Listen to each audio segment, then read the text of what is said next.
Hi,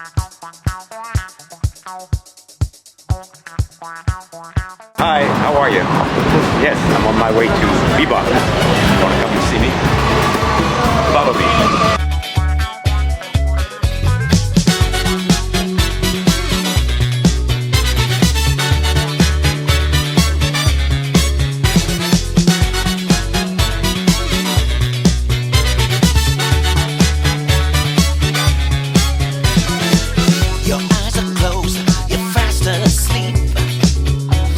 Hi, I'm Krishna Black Eagle, here in the dressing room before the show in Be Bop. Yes, welcome in the dressing room here. That's where we're going to change. So.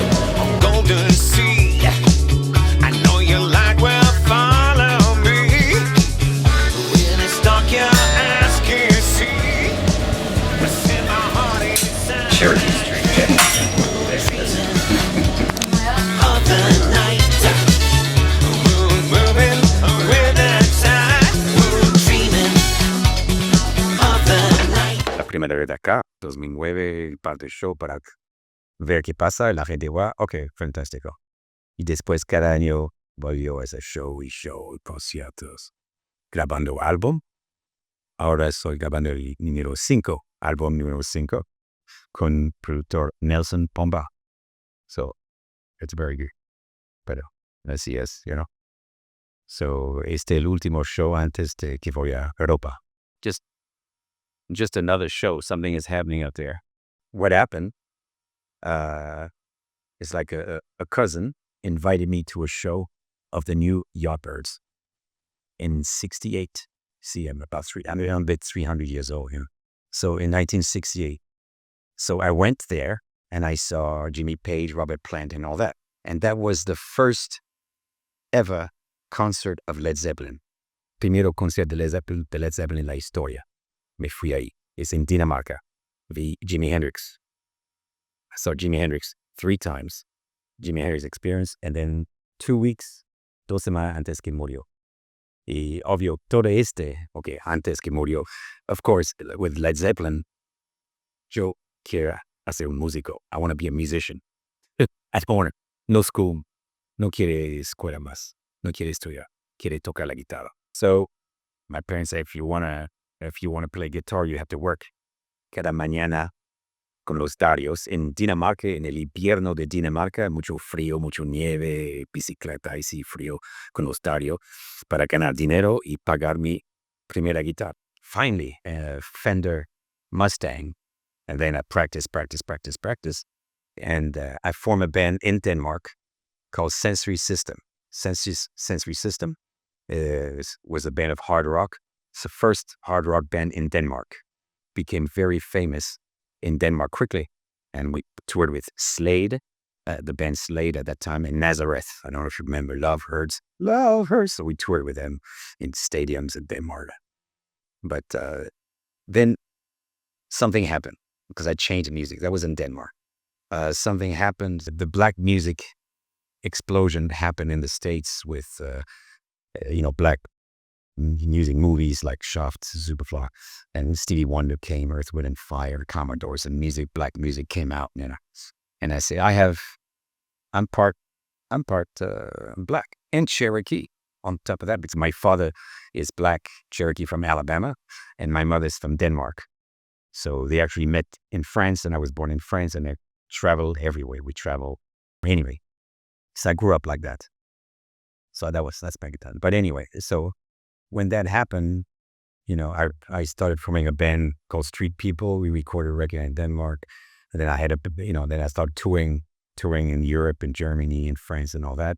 And then when my brother said, let's go to New York, I said, okay, so we packed, and with my brother, we had the band called Yarbrough Brothers. We moved to New York, played in the States, and I got the manager there from Palamas Funkadelic, which was a famous funk band in those days. And we recorded with bands like Ohio Players and Heatwave and things like that. Heatwave is the guy with Heatwave, plays keyboard, the composer, worked with Quincy Jones. He's the one who composed Thriller of Michael Jackson and things like that. So anyway, I worked with this band, with these guys for a bit. And then Then I kind of changed again. That was in New York, in the US. So, I got to play in CBGB's. CBGB's is the place where the Ramones started, where B-52, where Blondie, Police started at the CBGB's. It's a very legendary place. So I played there for a year with Living Colour. Living Colour was there to play. So that was a good experience. But it was time to change because every period of time I travel, I've moved places, my life changed. I was thinking maybe I should go to London. I saw a band on a TV, Terence Darby on TV, and it would say, he's in London. Maybe I should go to London. So I had a phone call and say, hello, I'd like to come over. I said, yeah, come over, come on. So I went to London, and he was actually playing with a person I saw on TV. So he quickly introduced me to the business in London. I started playing around in England. And I played after years of moving on. I played in a place in London called the Troubadour. Troubadour is a legendary place where Bob Dylan used to play the 60s, and Jimi Hendrix and Paul Simon, people like that. Even Ron Wood of the Stones and things like that. I played there. It's a very small place, but very famous, very small. So I played there for a year, and there was a guy in the audience say, Krishna, I love your show. I have a surprise for you. I'm going to put you with something very special. So 3 months later, I got to play in England with Elton John. So it was in Stadia with Elton John, and all that stuff. So that was...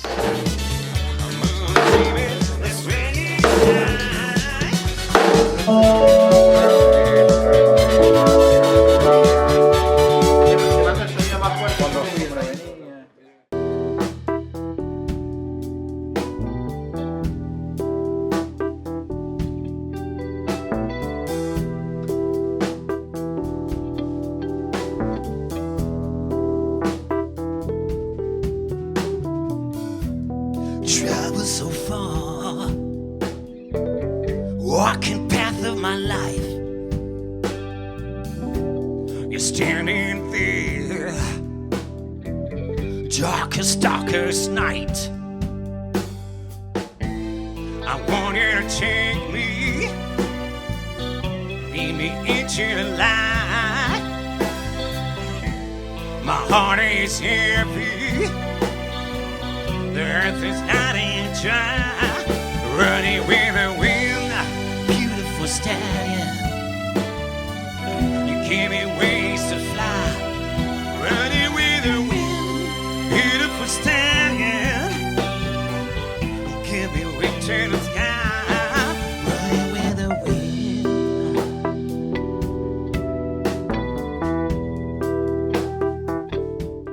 At some point, I went back to France, and I found a producer because it was time to record an album, because I didn't have a real album because my music started changing.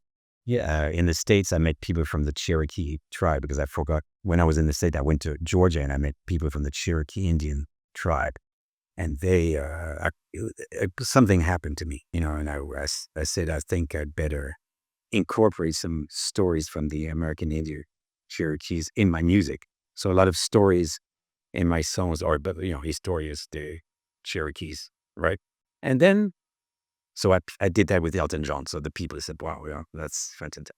But anyway, so I got to France, found a producer, and he sent me to Switzerland, and we recorded my first album as Krishna Black Eagle, with some songs talked about Cherokee Indian, like Phoenix Rising and Natal Ground, which were, that's when I started mixing. Nothing creative. It was just commercial nonsense. Sorry to say that, but that's what it was. So I said, I need to change my life again. I'm going to change again. And guess what? So I had a click. I said, maybe I should go to South America somewhere. Maybe I should do that. I had a guy who called me from Colombia, and I played a lot in Spain, and I met a lot of people from Uruguay. I had musicians from Uruguay, once in a while from Argentina and all that. So they told me, yeah, you should go to Argentina. It's really rock. Okay. In the morning, I went to have breakfast, and the mozo came and said, oh, you know music from Argentina? I said, no, I know nothing. It's my first time. Oh, let me listen to this guitar player. He played with B.B. King. So he introduced me to Papo. So I say, oh, that sounds good. That sounds really good, Okay, fine. Yeah. And the story went on, and then I played some acoustic gig in Buenos Aires. I stayed 1 month, and people say, wow. Say, I love this place. I will come back. So I came back again, and I went to the door of Canal America, and Petinato came out, and the friend of mine, they gave him my CD there. And he said, wow, I really like that. I know some musicians who play with Papo, for Papo Blues. And then, okay, I said, let's record one of the songs of Papo. So we recorded with the musicians of Papo, Juntos a la Par. So my first album of Argentina, we had, some dance. And the other half, it was with Fernando Samaleo, played with Charlie Garcia and all that. So, and the rest is history. This is my 5th album here with producer Nelson Pomba here. So basically, I'm going to do songs from all these albums tonight.